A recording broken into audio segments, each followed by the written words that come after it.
I'm on the Crossbow Lake in Bengal's Purba Bardhaman district.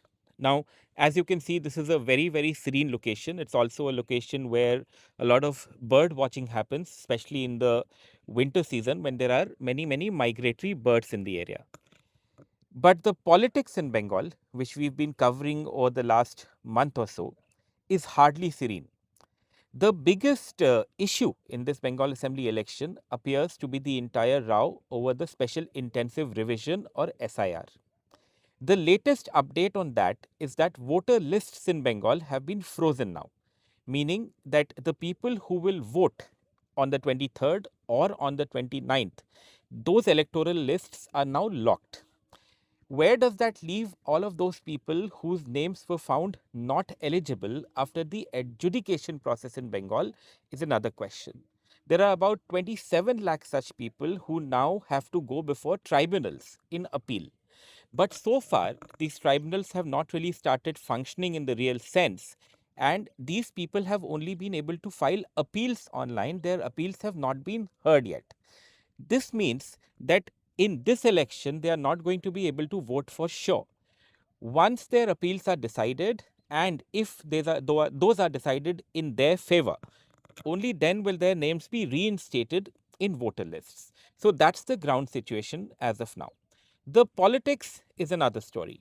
The Prime Minister has been in Bengal actively campaigning, and he said that the Trinamool Congress is responsible for infiltration in Bengal, and that once the BJP government, according to him, once it comes to power, they will take action against those who he says aided and abetted this infiltration.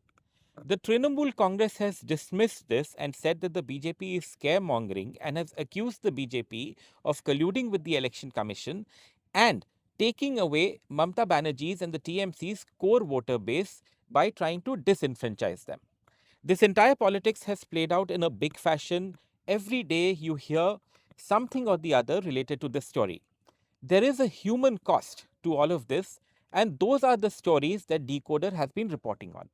We've been reporting on these huge lines with thousands of people who've been trying to appeal this entire process, all of them showing us our documents and talking about how they are genuine voters who've been taken off the rolls without any genuine reason. They say that they deserve to vote in this election, which, like I said earlier, may not happen at this time, but all of them are anguished over how the situation is playing out. Now, obviously, the Election Commission, which is the biggest stakeholder here since it is conducting the election, says that they want to ensure that nobody without a genuine right to vote casts their vote in this election, and that's why this entire process is taking place. One question that could be asked is whether this should have finished before the voting process started in the state. That's not happened. But all of these stories I've reported from the Matua stronghold, I've gone to Malda, I've gone to Murshidabad. They're all available on the DeKoder social media platforms, whether it is Instagram, whether it is YouTube, whether it is LinkedIn, Facebook. Please do go and check out these stories just to get an idea of the extent of how this issue is playing out in the election.